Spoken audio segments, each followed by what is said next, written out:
그 수녀가 사람을 죽일 뻔했습니다. 휠체어에 앉아있던 그 수녀 말입니다. 복도는 피투성이가 되었고 군병원은 그날 완전히 멈췄습니다. 누구도 상상하지 못했습니다. 매일 조용히 기도만 하던 그 수녀가 불과 3초 만에 특전사 출신 부사관 둘을 완전히 제압할 줄은요. 하반신 마비라던 그녀는 어떻게 일어섰고 왜 갑자기 병동 전체를 침묵시킨 걸까요? 그리고 도대체 그녀는 누구였을까요? 잠시 후 당신이 몰랐던 진실이 밝혀집니다. 그 전에 잠깐 1초만 투자해서 구독, 좋아요 버튼을 꾹 눌러주시면 영상 제작에 큰 힘이 됩니다. 지금 바로 시작하겠습니다. 충청남도 계룡대 군병원 그 넓은 건물 안에서도 유독 조용한 곳이 있었습니다. 3층 병동 동쪽 끝자락 아침 햇살이 가장 먼저 스며드는 그 자리에는 매일 같은 시간 휠체어에 앉아 성경을 의조리는 수녀 한 명이 있었어요. 주님, 오늘도 이곳에 평화를 내려주소서. 수녀의 목소리는 낮고 차분했습니다. 병동을 오가는 간호사들과 환자들은 모두 그녀를 수녀님이라 불렀지만 정작 그녀의 진짜 이름을 아는 사람은 아무도 없었어요. 다들 그저 저녁 후 수도회에 들어가 평생 봉사하며 사는 여자라고만 알고 있었습니다. 하지만 병원 안에는 온갖 루머가 떠돌고 있었어요. 어떤 이는 전투 중 다리를 다쳐 하반신 마비가 됐다고 했고 또 어떤 이는 북한 간첩이었다가 회개한 거라고 수군거렸습니다. 심지어 군 고위직에 숨겨진 가족이라는 말까지 나돌았죠. 수녀 안마르타는 그런 시선들을 전혀 개의치 않는 듯 보였습니다. 그녀는 말없이 간호사들과 병사들의 손을 잡아주고 말 못하는 환자들의 침대 맡을 지켜주곤 했어요. 특히 밤늦게 악몽에 시달리는 환자들이 있으면 어김없이 그들 곁에 있었습니다. 간호장교 김학영 대위는 그런 마르타를 진심으로 따랐습니다. 29살의 하경은 간호사로서 10년째 군 복무를 하고 있었는데 마르타만큼 환자들을 세심하게 돌보는 사람을 본 적이 없었어요. 수녀님, 오늘도 일찍 오셨네요. 하경이 아침 교대 시간에 인사를 건네면 마르타는 언제나 온화한 미소로 답했습니다. 환자들이 깨어나는 시간이 가장 외로운 법이에요. 그 시간만큼은 혼자 두고 싶지 않아서요. 하지만 이 병원에는 오래된 암덩어리가 있었습니다. 부대 인사권을 등에 업은 오중현 소령과 그의 똘마니 부사관들이었어요. 42살의 오중현은 육군사관학교를 졸업했다는 자부심으로 똘똘 뭉친 남자였습니다. 키가 크고 목소리도 우렁차서 겉보기엔 믿음직해 보였지만 실상은 권력을 방패 삼아 여군들을 희롱하고 환자들을 사고로 몰아가며 실적을 쌓는 비겁한 인간이었죠. 그의 부하인 박형진 중사와 김상욱 하사는 더욱 한심했습니다. 30살이 넘은 남자들이 상관의 비위를 맞추기 위해 약한 사람들을 괴롭히는 일을 서슴지 않았어요. 야, 김대위. 오늘 약물 기록 좀 확인해봐. 뭔가 이상한 게 있는 것 같은데? 오중현이 하경을 부를 때면 언제나 불쾌한 시선을 함께 보냈습니다. 하경은 그런 시선들을 견디며 묵묵히 일했지만 마음 한구석에는 늘 불안함이 자리하고 있었어요. 수녀 마르타는 말없이 모든 걸 지켜보고 있었습니다. 마치 오래전 전장을 떠올리듯 조용히 그러나 날카롭게 상황을 파악하고 있었죠. 그녀의 눈빛에는 평온함 뒤에 숨겨진 무언가가 있었습니다. 병동의 오후는 늘 고요했습니다. 환자들이 낮잠을 자는 시간, 마르타는 창가에 앉아 묵주를 손에 쥐고 기도를 올렸어요. 하지만 그 기도 소리 사이사이에는 묘한 긴장감이 흐르고 있었습니다. 그날은 유독 병동이 분주했습니다. 새벽부터 응급 환자가 들어와 간호사들이 모두 바쁘게 움직이고 있었어요. 오후 3시쯤 하경이 잠깐 휴게실에서 쉬고 있을 때였습니다. 복도 끝에서 수상한 움직임이 포착됐어요. 박형진 중사와 김상욱 하사가 간호사 탈의실 앞에서 무언가를 하고 있었습니다. 수녀 마르타는 평소처럼 휠체어에 앉아 묵주를 만지작거리며 그들을 지켜보고 있었어요. 야, 빨리 해. 누가 올까봐. 박형진이 김상욱에게 속삭였습니다. 김상욱은 하경의 사물함을 열고 무언가를 집어넣고 있었어요. 그것은 환자들의 약물 기록을 조작한 서류였습니다. 며칠 전부터 오중현 소령이 지시한 일이었죠. 환자 치료비를 부풀리고 약물을 빼돌려 팔아넘기는 일의 죄를 하경에게 뒤집어 씌우려는 계획이었습니다. 마르타는 그 모든 장면을 조용히 지켜보고 있었어요. 휠체어에 앉은 채 움직이지 않았지만 그녀의 눈은 매 순간을 놓치지 않고 기록하고 있었습니다. 다음 날 아침 하경이 출근해서 사물함을 열었을 때 그 서류들을 발견했어요. 손이 덜덜 떨렸습니다. 이게 뭔지, 누가 넣었는지 알 수 없었지만 분명히 좋지 않은 일이 벌어질 거라는 예감이 들었죠. 김대위, 잠깐 병원장실로 오세요. 오중현 소령이 차가운 목소리로 말했습니다.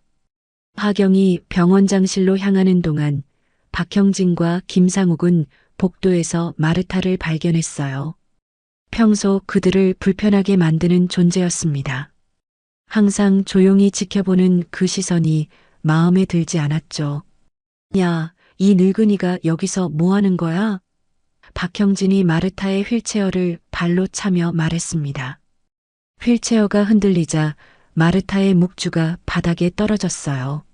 하지만 그녀는 여전히 조용했습니다. 이런 늙은 환자가 병동에 왜 남아있어? 요양원으로 보내야 하는 거 아니야? 김상욱이 비웃으며 덧붙였습니다. 병원은 아픈 사람을 치료하는 곳이지 놀러 오는 곳이 아니라고. 수녀든 뭐든 여기서 꺼져. 그때 하경이 병원장실에서 나와 복도로 뛰어왔습니다. 얼굴이 창백했어요. 조작된 서류 때문에 문책을 받고 나온 참이었죠. 뭐 하는 거예요? 하경이 외치며 그들을 말렸습니다.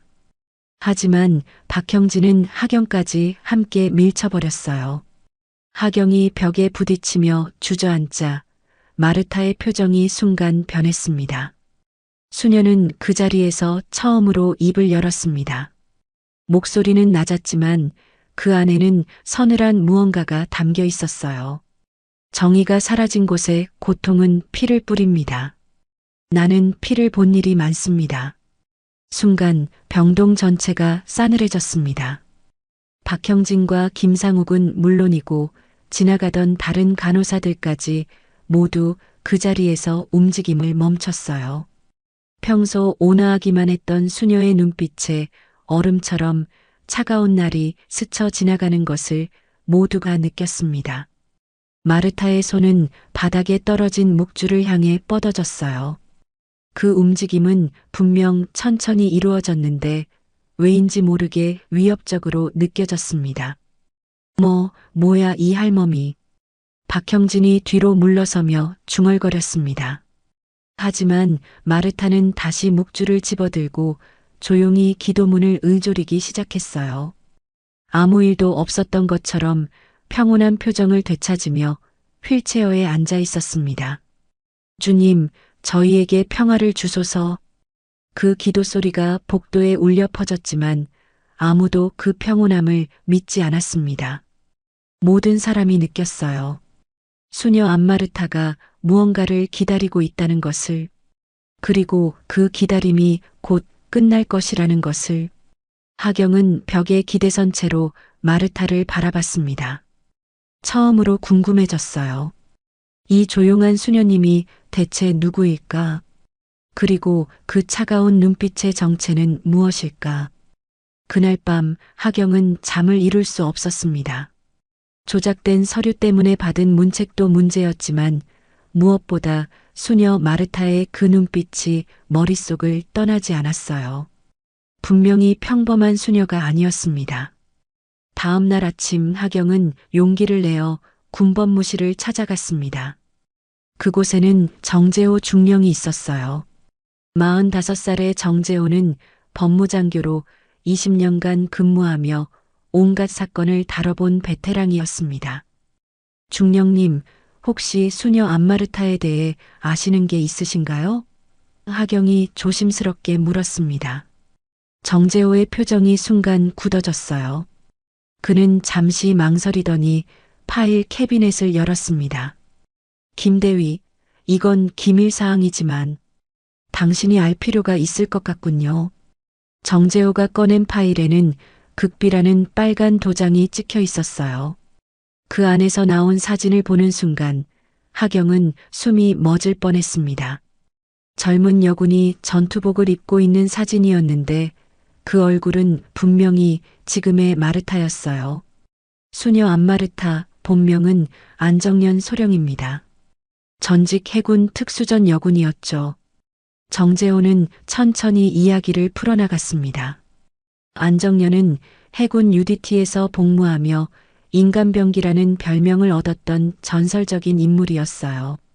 베테러 작전에서 그녀의 활약은 군 내부에서만 알려진 비밀이었습니다. 그런데 15년 전 마지막 작전에서 일이 벌어졌습니다. 정재호의 목소리가 낮아졌어요. 무슨 일이 있었던 건가요? 민간인 가족이 인질로 잡혔어요. 테러범들이 폭탄을 설치한 건물에서 말이죠.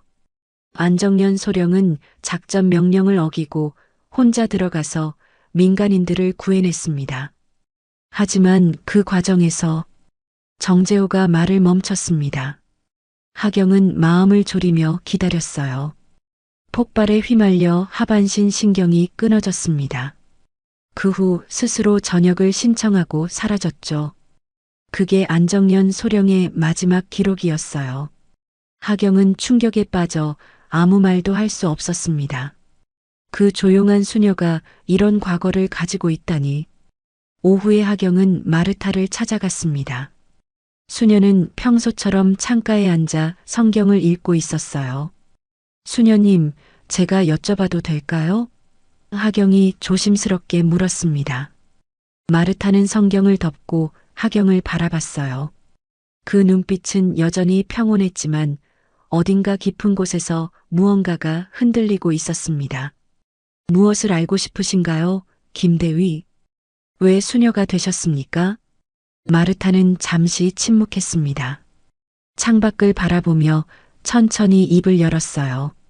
전쟁이 끝난 자리에 나는 평화를 찾고 싶었습니다. 내 손에는 너무 많은 피가 묻어 있었거든요. 기도와 봉사를 통해 그 피를 씻고 싶었어요. 하경은 마르타의 손을 바라봤습니다. 지금은 묵주를 쥐고 있는 그 손이 한때는 무기를 들었다는 게 믿어지지 않았어요. 하지만 이곳이 다시 전장이 되었다면 마르타가 말을 이었습니다. 나는 그 끝을 지켜야겠지요. 그 말을 하는 마르타의 눈빛에는 분명한 변화가 있었어요. 차분한 표면 아래 무언가가 깨어나고 있었습니다. 마치 오랫동안 잠들어 있던 본능이 고개를 들고 있는 것처럼. 김대위, 당신은 좋은 간호사예요. 환자들을 진심으로 돌보는 사람이죠. 그런 사람이 부당한 일을 당해서는 안 됩니다. 마르타의 말에는 묘한 확신이 담겨 있었어요. 마치 무언가를 결심한 것 같은 톤이었습니다. 수녀님, 기도문 사이사이에서 나는 때때로 전장의 냄새를 맡곤 해요. 화약 냄새, 피 냄새, 그리고 죽음의 냄새를 말이죠. 이 병원에서도 그런 냄새가 나기 시작했어요. 하경은 등골이 서늘해지는 것을 느꼈습니다. 마르타의 목소리는 여전히 조용했지만 그 안에서 무언가 위험한 것이 꿈틀거리고 있었어요. 평화를 지키기 위해서는 때로 전쟁을 해야 합니다. 나는 그것을 너무 잘 알고 있어요. 마르타는 다시 성경을 펼쳤습니다. 하지만 그 기도 소리에는 이제 다른 무언가가 섞여 있었어요. 마치 전장에서 돌아온 전사의 기도처럼 들렸습니다.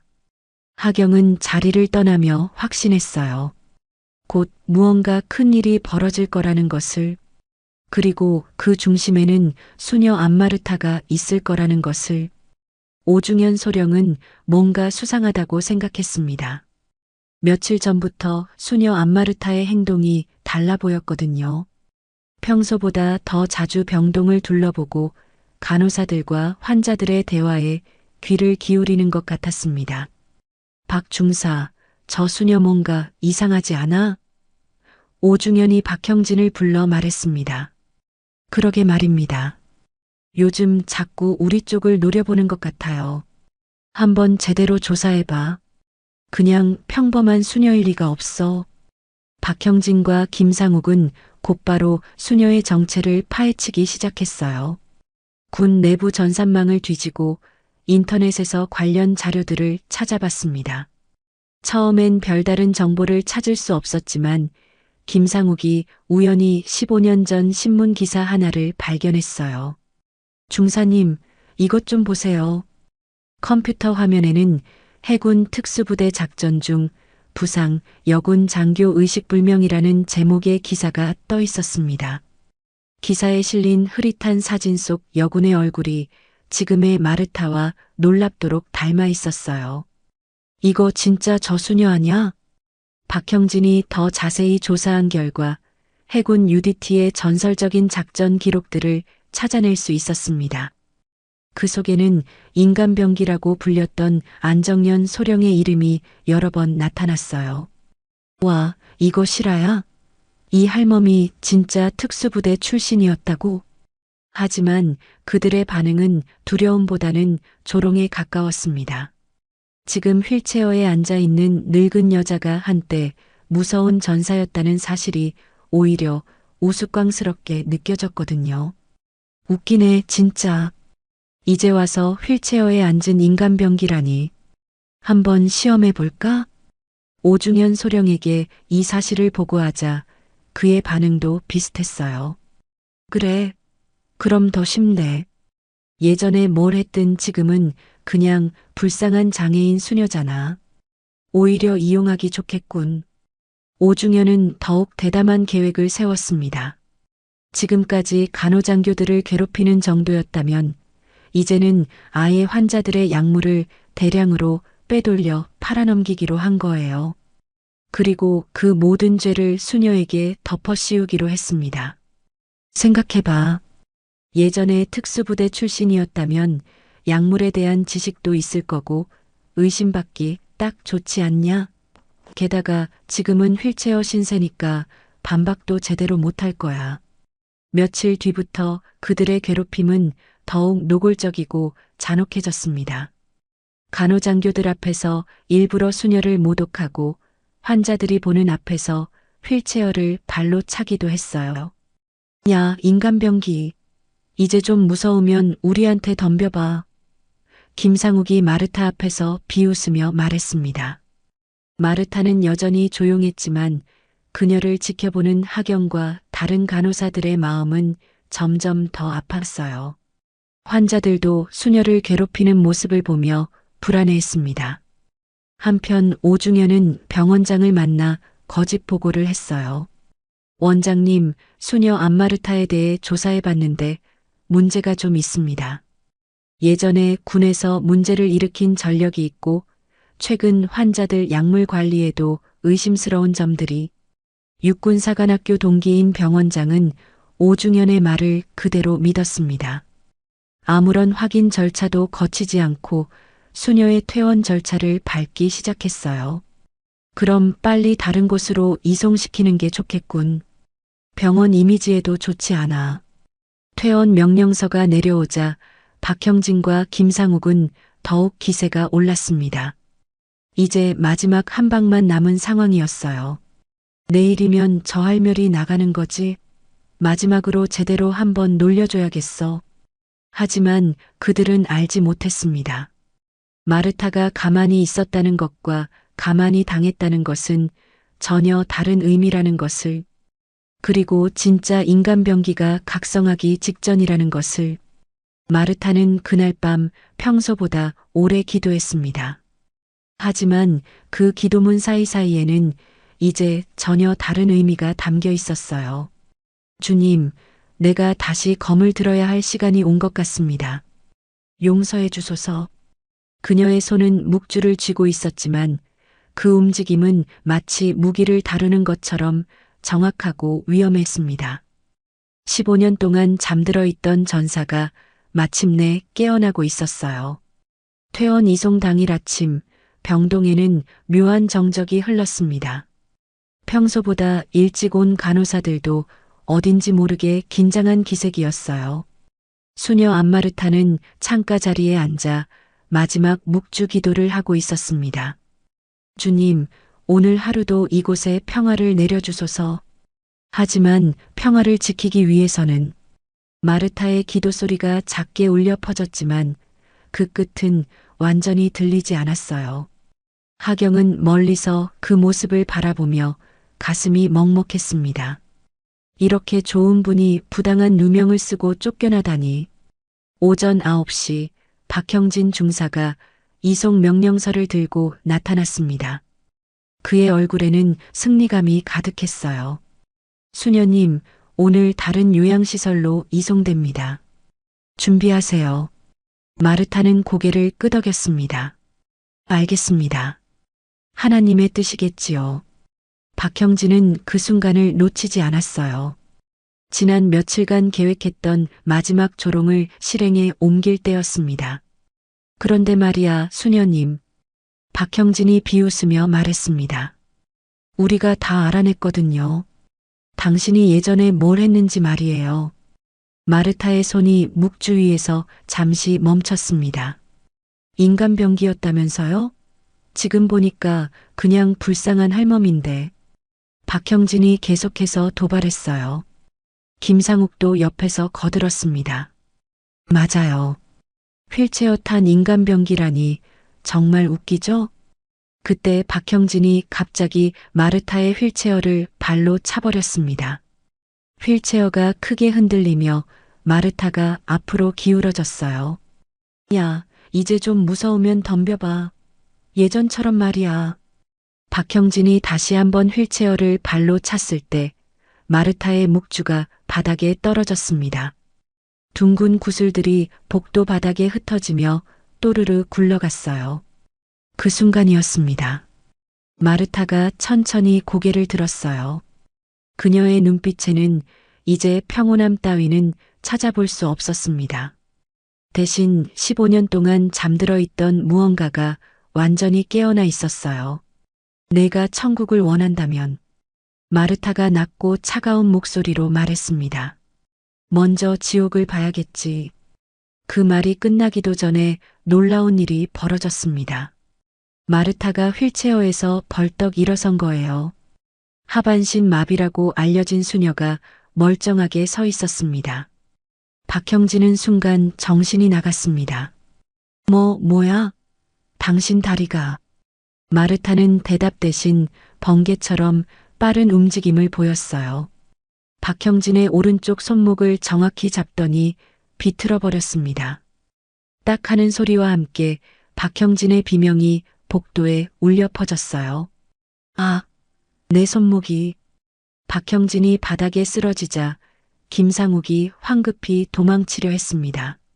하지만 마르타는 이미 그의 앞을 막고 서 있었어요. 15년 전 특수부대에서 익힌 움직임이 고스란히 살아났습니다. 도망갈 생각은 말아라. 내가 지금까지 한 일들 하나하나 다 기억하고 있다. 마르타의 손이 김상욱의 목 뒤를 정확히 찔렀습니다. 신경을 마비시키는 기술이었어요. 김상욱은 의식을 잃고 그 자리에 쓰러졌습니다. 이 모든 일이 불과 30초 만에 벌어졌어요. 복도를 지나던 간호사들과 환자들은 무슨 일이 일어났는지도 모른 채 멍하니 서 있었습니다. 그때 오중현 소령이 소란을 듣고 뛰어왔습니다. 바닥에 쓰러진 부하들을 보고 분노에 찬 얼굴로 마르타를 노려봤어요. 이게 뭐 하는 짓이야? 당신이 뭔데 내 부하들을. 오중현 소령? 마르타가 그의 이름을 정확히 불렀습니다. 육군사관학교 40기, 보병과 출신. 아버지는 예비역 대령, 어머니는 사업가. 결혼은 했지만 아이는 없고 최근 3년간 이 병원에서 약물 횡령과 간부 성추행으로. 닥쳐. 어떻게 그런 걸? 오중현이 마르타에게 달려들었습니다.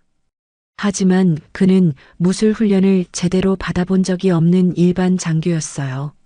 마르타에게는 상대가 되지 않았습니다. 마르타는 오중현의 주먹을 가볍게 막아내고 반대편 손으로 그의 명치를 정확히 찔렀습니다.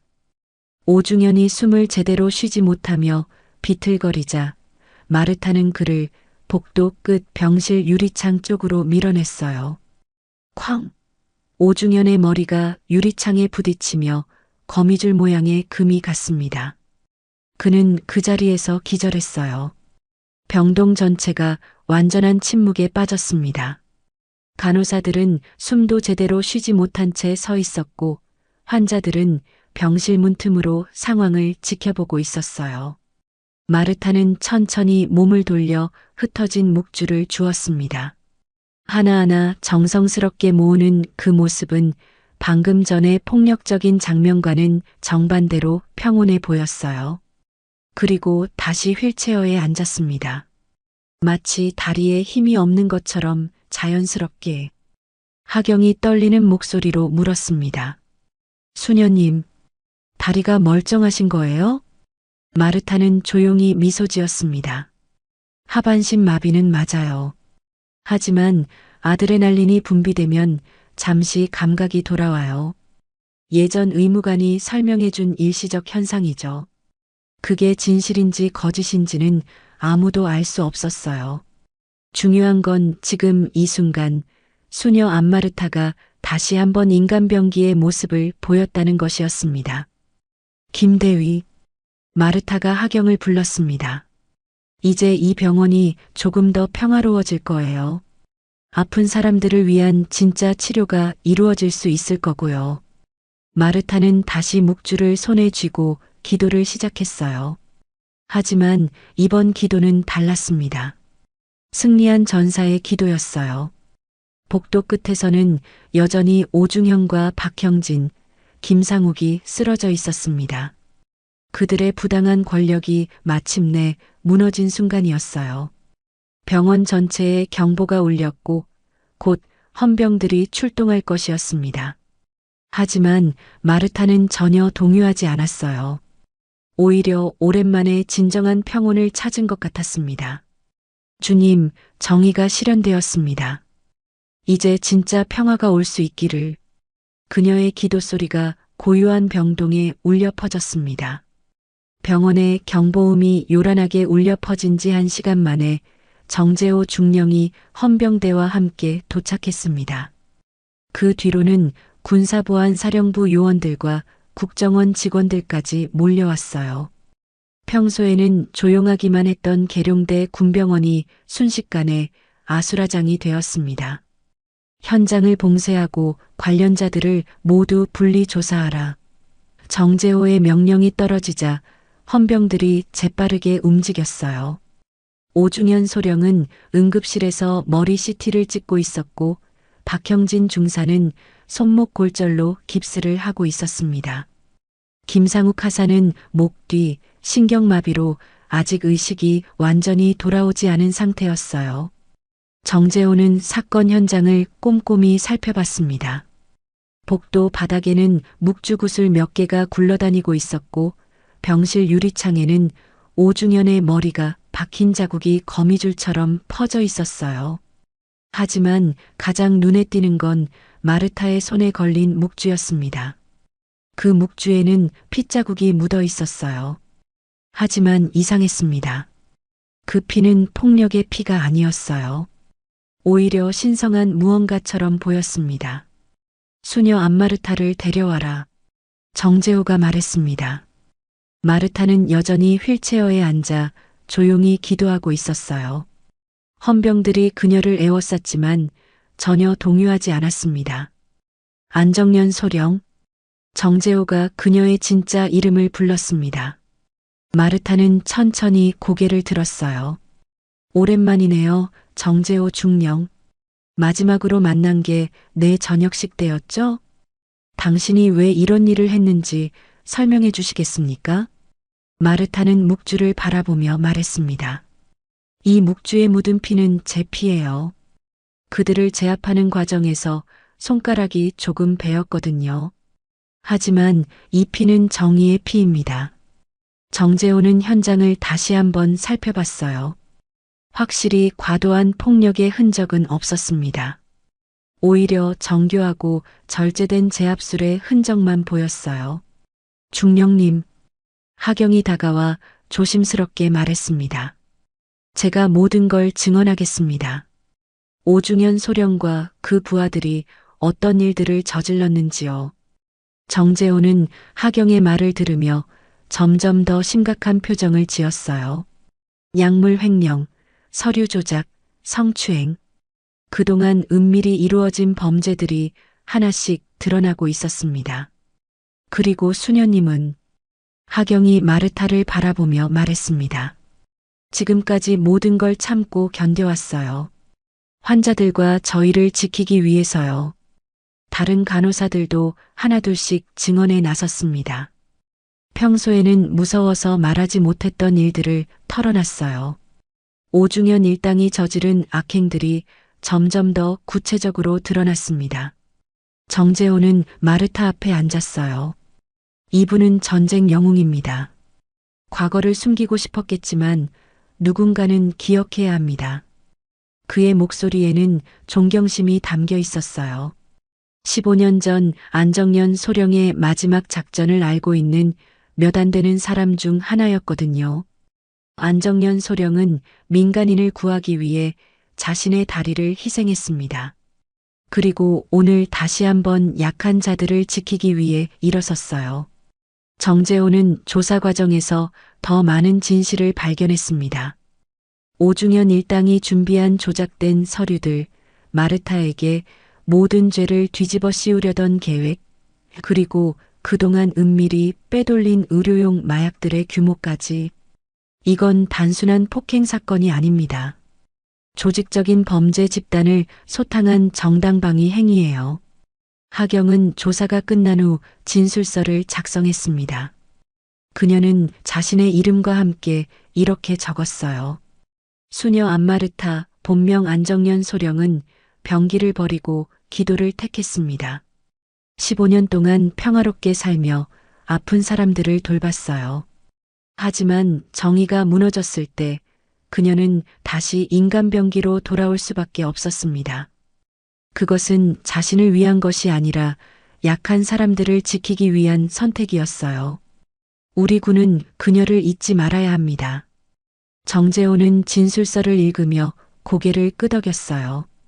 그리고 마르타에게 다가가 말했습니다. 소령님, 이번 일로 불명 예전역 같은 처분을 받지는 않을 겁니다. 오히려 그동안의 공로를 인정받아야 해요. 마르타는 조용히 미소 지었습니다. 고마워요, 중령. 하지만 나는 이미 군인이 아니에요. 그냥 하나님을 섬기는 수녀일 뿐이죠. 그래도 당신은 영원히 우리의 영웅입니다. 마르타는 핏자국이 묻은 묵주를 꺼내 정성스럽게 닦았어요. 그러면서 조용히 기도를 올렸습니다. 주님, 오늘 제가 다시 폭력을 사용한 것을 용서해 주소서. 하지만 약한 자들을 지키기 위해서는 어쩔 수 없는 선택이었음을 알아주소서. 그 기도 소리가 병동에 울려 퍼질 때 모든 사람들이 숙연해졌어요. 진짜 영웅이 어떤 사람인지 깨달았기 때문이었습니다. 정재호는 마지막으로 마르타에게 물었습니다. 앞으로 어떻게 하실 계획이신가요? 계속 여기서 환자들을 돌볼 거예요. 그게 제가 하나님께 약속한 일이니까요. 그녀의 대답은 단순했지만 그 안에는 흔들리지 않는 신념이 담겨 있었어요. 15년 전에도 오늘도 그리고 앞으로도 변하지 않을 마음이었습니다. 헌병 조사가 본격적으로 시작된 지 사흘째 되던 날 충격적인 진실들이 하나씩 드러나기 시작했습니다. 오중현 소령의 사무실에서 발견된 비밀 장부에는 지난 3년간 이루어진 조직적인 범죄 행위들이 상세히 기록되어 있었어요. 정재호 중령이 그 장부를 펼쳐보며 혀를 찼습니다. 이런 악질들이 환자들 치료비로 이런 짓을 하다니. 장부에는 의료용 마약을 빼돌려 민간에 판매한 기록, 환자들의 보험금을 부풀려 횡령한 내역, 그리고 여군들을 괴롭힌 일들까지 적나라하게 나와 있었어요. 심지어 마르타에게 모든 죄를 뒤집어 씌우기 위한 세부 계획까지 기록되어 있었습니다. 박형진 중사와 김상욱 하사를 다시 조사실로 데려와라. 정재호가 명령했습니다. 손목에 깁스를 한 박형진은 이제 더 이상 거만한 모습이 아니었어요. 증거들이 하나씩 제시될 때마다 얼굴이 새하얗게 변했습니다. 이건 소령님이 시킨 일이에요. 저희는 그냥 명령을 따른 거라고요. 명령이라고? 환자들을 괴롭히고 여군들을 성추행하는 것도 명령이었나? 김상욱도 마찬가지였습니다. 저희가 잘못했습니다. 하지만 수녀가 진짜 그런 무서운 사람인 줄 몰랐어요. 정재호는 차가운 시선으로 그들을 바라봤어요. 무서운 건 당신들이야. 약한 사람들을 괴롭히는 비겁한 인간들이 훨씬 더 무섭다고. 한편 이 사건은 군 내부뿐만 아니라 언론에도 알려지기 시작했습니다. 침묵의 영웅, 수녀복 입은 전직 특수부대원의 정의 실현이라는 제목으로 각종 신문과 방송에서 다뤄졌어요. 기자들이 병원으로 몰려들었지만 마르타는 인터뷰를 거절했습니다. 대신 정재호가 대변인 역할을 했어요. 안정년 소령은 15년 전 민간인을 구하기 위해 자신을 희생한 진짜 영웅입니다. 그리고 지금도 여전히 약한 사람들을 지키는 일을 하고 있어요. 병원 내부의 분위기도 완전히 바뀌었습니다. 그동안 오중현 일당을 무서워해서 입을 다물고 있던 직원들이 하나둘씩 진실을 증언하기 시작했어요. 저도 오중현 소령에게 부당한 일을 당했습니다. 환자들 약을 빼돌리는 걸 봤는데 말하지 못했어요. 수녀님은 정말 환자들을 위해 헌신하신 분이에요. 증언들이 쌓일수록 오중현 일당의 죄상은 더욱 명확해졌습니다. 반면 마르타에 대한 존경심은 병원 전체에 퍼져나갔어요. 나흘째 되던 날 드디어 오중현 소령이 정신을 차리고 조사를 받게 되었습니다.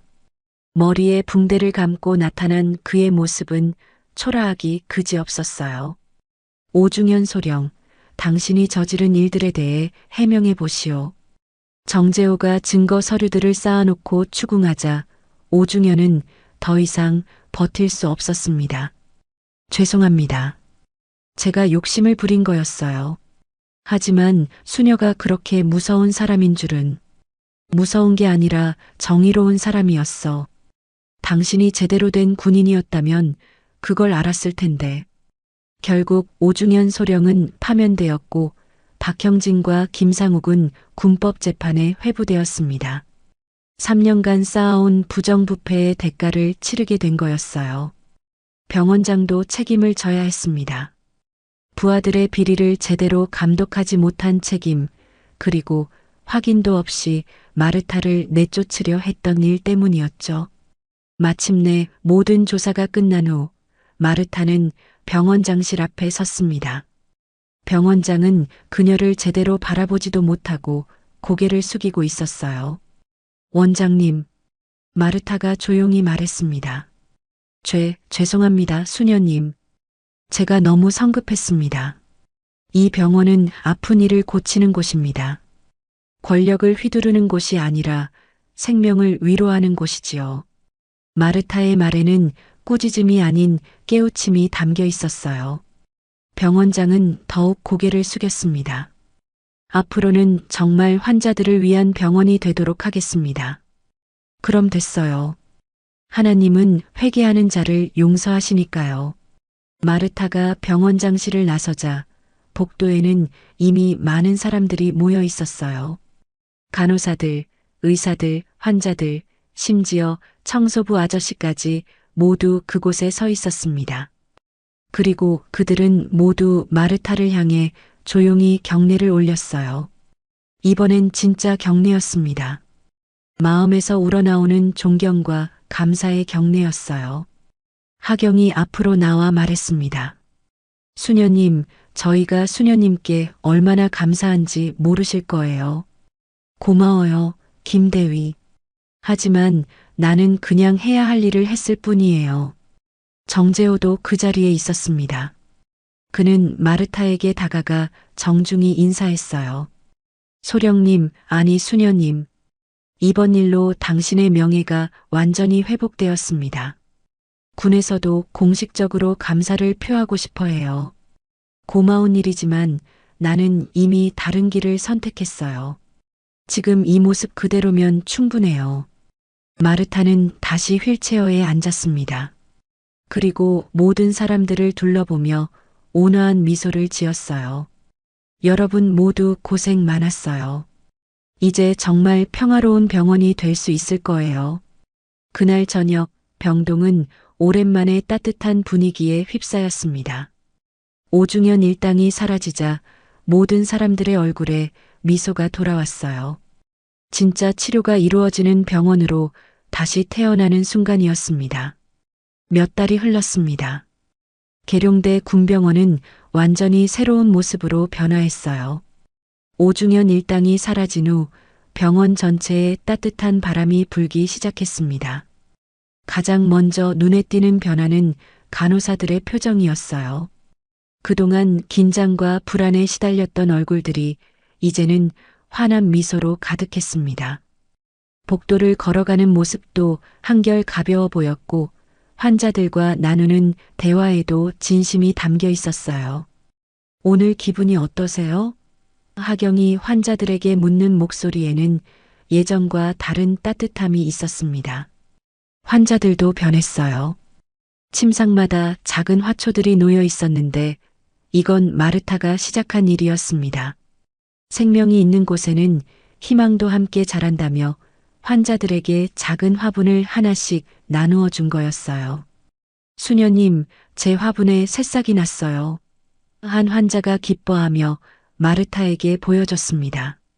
그래요? 정말 잘 키우셨네요. 당신의 마음도 그 새싹처럼 건강해지고 있는 거예요. 마르타는 여전히 매일 아침 같은 자리에서 기도를 올렸지만 이제 그 기도에는 평온함만이 가득했어요. 더 이상 숨겨진 긴장이나 경계심은 찾아볼 수 없었습니다. 새로 부임한 김민수 소령은 마르타를 매우 존경했습니다. 정재호 중령에게서 모든 이야기를 들었기 때문이었어요. 수녀님께서 이 병원의 진짜 수호자셨군요. 앞으로 제가 더 잘 보살피겠습니다. 고마워요, 소령님. 하지만 이 병원을 지키는 건 우리 모두의 몫이에요. 하경은 큰 결심을 했습니다. 10년간의 군 복무를 마치고 계급장을 떼기로 한 거였어요. 대신 민간 간호사로 이 병원에 남기로 했습니다. 왜 그런 결정을 내렸어요? 마르타가 물었습니다. 수녀님을 보면서 깨달았어요. 진짜 중요한 건 계급이나 지위가 아니라 사람을 돌보는 마음이라는 거요.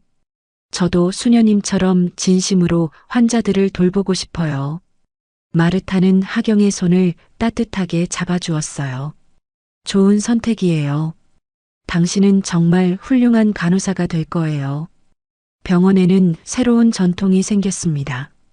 매주 화요일 오후에는 마르타가 환자들과 직원들을 위한 작은 기도회를 열었어요. 종교에 관계없이 누구나 참여할 수 있는 명상과 힐링의 시간이었습니다. 누구나 병기가 될 수 있어요. 마르타가 기도회에서 말했습니다. 분노나 복수심에 휩싸이면 우리 모두 누군가를 해칠 수 있는 병기가 되죠. 하지만 누군가를 살리는 사람은 진짜 인간이에요. 생명을 구하고 마음을 치유하고 희망을 주는 사람 말이에요. 그 말을 들은 사람들은 모두 깊이 고개를 끄덕였어요. 마르타가 왜 병기에서 치유자로 변했는지 이해할 수 있었습니다. 어느 가을날 한 기자가 마르타를 찾아왔습니다. 몇 달 전 사건에 대한 후속 기사를 쓰려는 것이었어요. 수녀님, 그때 일에 대해 후회하시지 않나요? 다시 폭력을 사용한 것에 대해서요. 마르타는 잠시 생각에 잠겼다가 대답했습니다. 후회하지 않아요. 하지만 마음이 편하지도 않아요. 폭력은 언제나 마지막 수단이어야 해요. 하지만 때로는 약한 자를 지키기 위해서는 어쩔 수 없는 선택이기도 하죠. 앞으로는 어떻게 사실 계획이신가요? 계속 여기서 환자들을 돌볼 거예요. 그게 제가 하나님께 그리고 제 자신에게 한 약속이니까요. 기자가 떠난 후 마르타는 다시 조용히 휠체어에 앉아 묵주를 잡았습니다. 이번엔 정말로 평온한 미소를 머금은 채였어요. 병동에는 저녁 햇살이 부드럽게 스며들고 있었습니다. 환자들의 침상에서는 작은 화초들이 새싹을 틀고 있었고 간호사들은 웃으며 일과를 정리하고 있었어요. 하경이 마르타 곁에 다가와 앉았습니다. 수녀님, 오늘도 평온한 하루였네요. 그래요. 진짜 평화로운 하루였어요. 수녀님이 아니었다면 이런 평화는 없었을 거예요. 마르타는 고개를 저었습니다. 아니에요. 평화는 한 사람이 만드는 게 아니라 모두가 함께 만드는 거예요. 나는 단지 그 시작점이 되었을 뿐이에요. 해가 지면서 병동은 고요해졌습니다. 마르타는 마지막 기도를 올렸어요. 주님, 오늘도 이곳에 평화를 주셔서 감사합니다. 내일도 이 평화가 계속되기를, 그리고 아픈 사람들이 모두 건강을 되찾기를 기도합니다. 그때 창문 밖에서 누군가 마르타를 바라보고 있었어요. 몇 달 전 사건 이후 마르타에게 감사함을 느끼고 있던 한 환자의 가족이었습니다. 그는 조용히 고개를 숙여 인사했고 마르타도 따뜻한 미소로 화답했어요. 병원 곳곳에서는 새로운 이야기들이 시작되고 있었습니다. 환자들이 회복되는 이야기, 간호사들이 보람을 찾는 이야기, 그리고 진짜 치유가 이루어지는 이야기들이었어요. 마르타는 휠체어에 앉아 그 모든 변화를 지켜봤습니다. 15년 전 전쟁터에서 다리를 잃었지만 대신 더 큰 것을 얻었다고 생각했어요. 진짜 평화가 무엇인지, 그리고 그 평화를 지키는 방법이 무엇인지 깨달았거든요. 마지막으로 한 문장이 마르타의 마음속에서 흘러나왔습니다. 그리고 그 문장은 병원의 모든 사람들에게도 전해졌어요. 당신이 숨죽이며 고통을 견디는 그 순간, 누군가는 기도하며 당신 곁을 지키고 있습니다. 그 말처럼 마르타는 앞으로도 계속 그 자리에서 모든 사람들을 지켜볼 것이었습니다. 조용한 기도와 따뜻한 사랑으로 진짜 평화의 수호자로서 말이에요. 밤이 깊어가는 병동은 고요했지만 그 고요함 속에는 희망과 사랑이 가득했습니다. 수녀 안마르타가 남긴 온기가 모든 곳에 스며들어 있었어요.